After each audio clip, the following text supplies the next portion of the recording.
Baru kita ketemu sama yang pemiliknya wadah, ya. Nah, Bu, itu Pak Sandiaga, insya Allah confirm, ya, mau makan siang jam sekian, hari sekian. Ibu kira-kira bisa pemilik proyek juga, ya. Itu Pak Sandiaga dengan pemilik wadah mau. Mas gimana? Mas benar nggak? Ya mau, benar nggak?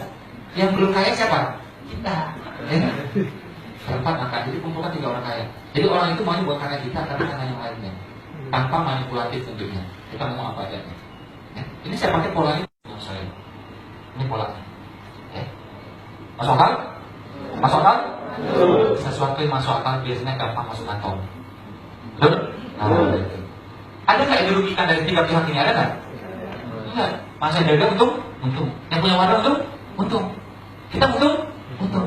Siapa yang rugi? Yang nggak ikut training ini, ya. Nah, yang nggak beli videonya, yang nggak beli videonya sudah rugi gitu, ya. Nah, jadi kumpulkan 3 orang kaya dan di tempat pilihan mereka, yang pilihannya kita. Kita mungkin biasanya makannya bisa dari pinggir jalan mana gitu, ya.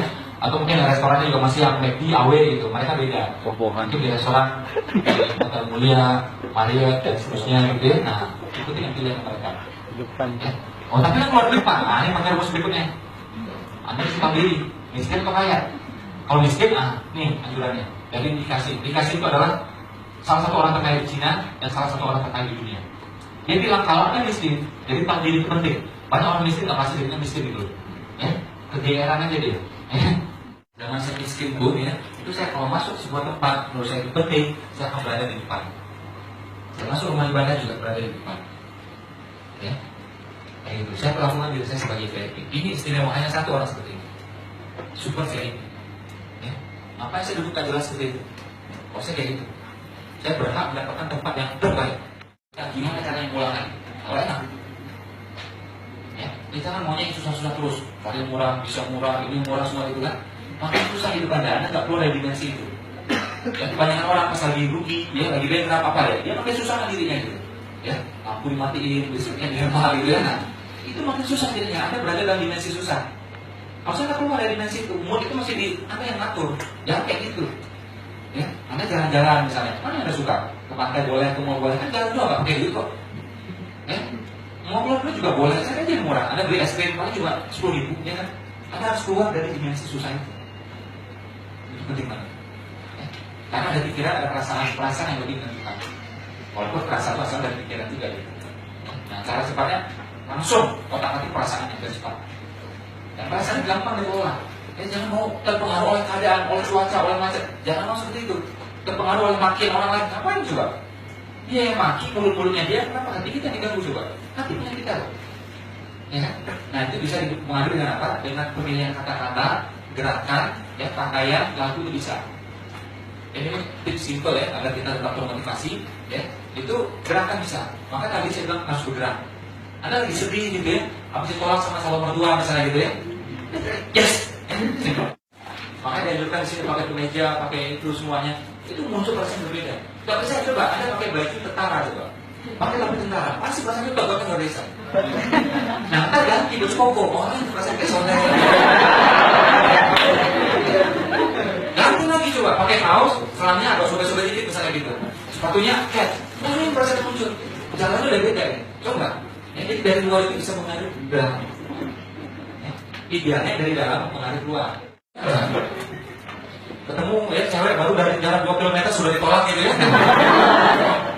Pakai baju terang. Dengerin lagu yang beatnya cepat. Jangan lagunya malah cengeng-cengeng. Lagu cengeng itu mengurangi endorfin di otak. Ya, serotonin di otak. Makanya akhirnya bad mood, pesimis, penyakit si miskin. Pindahkan, beda. Manusia juga sama. Ya. Sehingga kalau dia di tempatnya nggak dapat mangsa ya. Begitu dia hijrah, dapat mangsa ya. Busur, kalau tempat aslinya nggak ada nilainya ya. Tapi begitu dia bergerak, ada nilainya ya.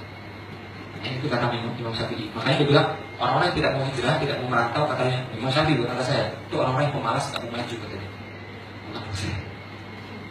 Jadi mesti hijrah. Makanya Nabi itu hijrah berkali-kali ke Taif, ke Madinah, ya, bukan sekali. Abraham bin Auf ke Ethiopia, ke Taif, ke Madinah. Dan menariknya hampir semua Nabi itu ternyata merantau.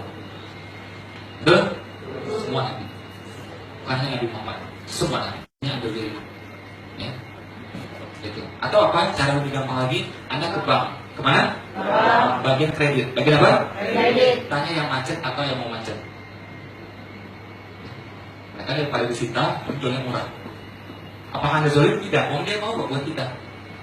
Dan kalau kita beli itu, kita nolongin 50% masalahnya dia. Kalau kita nggak beli, dia makin masalah hidupnya. Ya? Jadi boleh. Insya Allah saya udah pelajari hukumnya, itu legal, halal. Jadi nggak rumit carinya, ada itu. Di bagian bank, di bagian kredit, cari yang mau macet atau yang sudah macet. Nah itu biasanya bisa dibeli under value 40% lebih murah atau 50% lebih murah. Kalau Anda lebih rajin, Anda cari clearing kompleks, selalu ada statistik mengatakan KPR yang macet itu pasti ada. Nah ini baik aja tuh, yang dalam pengawasan, dalam ini, awalnya itu. Anda cari tahu yang punya, tawar. Kalau mau cara gratis gimana? Anda kawin sama yang punya. Cuma agak susah gitu ya kan? 800. Jadi kita masih dapat sekitar 200 juta cash masuk. Ya. Kalau kita udah usaha yang ke tahun kedua, uangnya boleh dipakai. Tapi kalau enggak, saya jangan dipakai. Karena ilmu mengelola uang itu ada juga. Ya. Nah, jadi kalau misalnya kita ada ini, udah ambil uangnya, bisa berinovasi, bisa nambah-nambah di bisnis. Jadi beli properti malah dapat uangnya. Bisa ya? Nah, nanti minjemnya ya baru bayar dengan usahanya. Oh, tapi kalau nanti bisnisnya nggak jalan, gimana masih Bu? Kita aja beres. Uang dulu sebelumnya belum punya properti itu, bisnis kita nggak masalah, simpel banget. Ya kan? Simpel gitu kan. Jadi tidak ada yang was-was banget tuh nggak ada. Ya, yang was-was banget tuh nggak ada. Masuk akal? Kita untung? Yang kita take over untung? Bang untung? Siapa yang rugi? Itu habis ikut training makin kita. Ini kan naik turun. Ya. Saya juga sarankan ke teman-teman, kalau untuk tabungan pendidikan untuk umroh itu nabungnya pakai emas saja. Kalau Anda nabung pakai emas, biaya umroh itu sebenarnya dulu.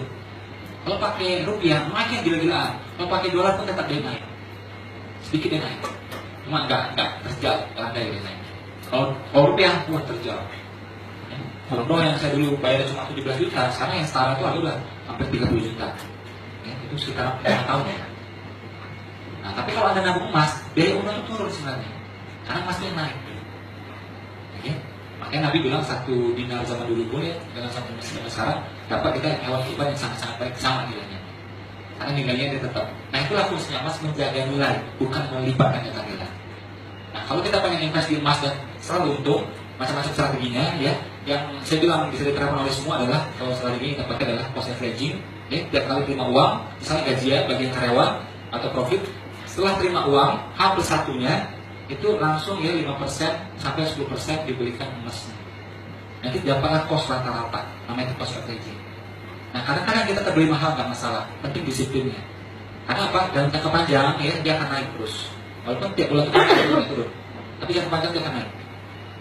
Ya, itu strategi yang insya Allah relatif lebih aman dan pasti untuk. Boleh Anda trading, tapi Anda harus ahli di sana. Kalau trading itu artinya Anda fokus. Trading itu kan jual beli, berarti Anda harus fokus. Namanya reksadana, properti, emas, sesuatu yang trading, berarti Anda harus fokus di sana. Ya, kita biasanya punya kesibukan, mungkin bisnis, mungkin karyawan, makanya saya kurang rekomend. Samping yang trading dia itu harian, jadi memang harus Anda fokus di sana. Kalau nggak, uangnya loss. Nah, kalau pakai cara ini, simpel banget. Habis terima uang, H+1-nya 5% sampai 10% langsung beli emas. Dalam setahun dia akan jadi cost averaging, cost rata-rata. Nah, terus dia. Ya. Kenaikan emas di Indonesia sekitar belasan persen, hampir 20%, lumayan.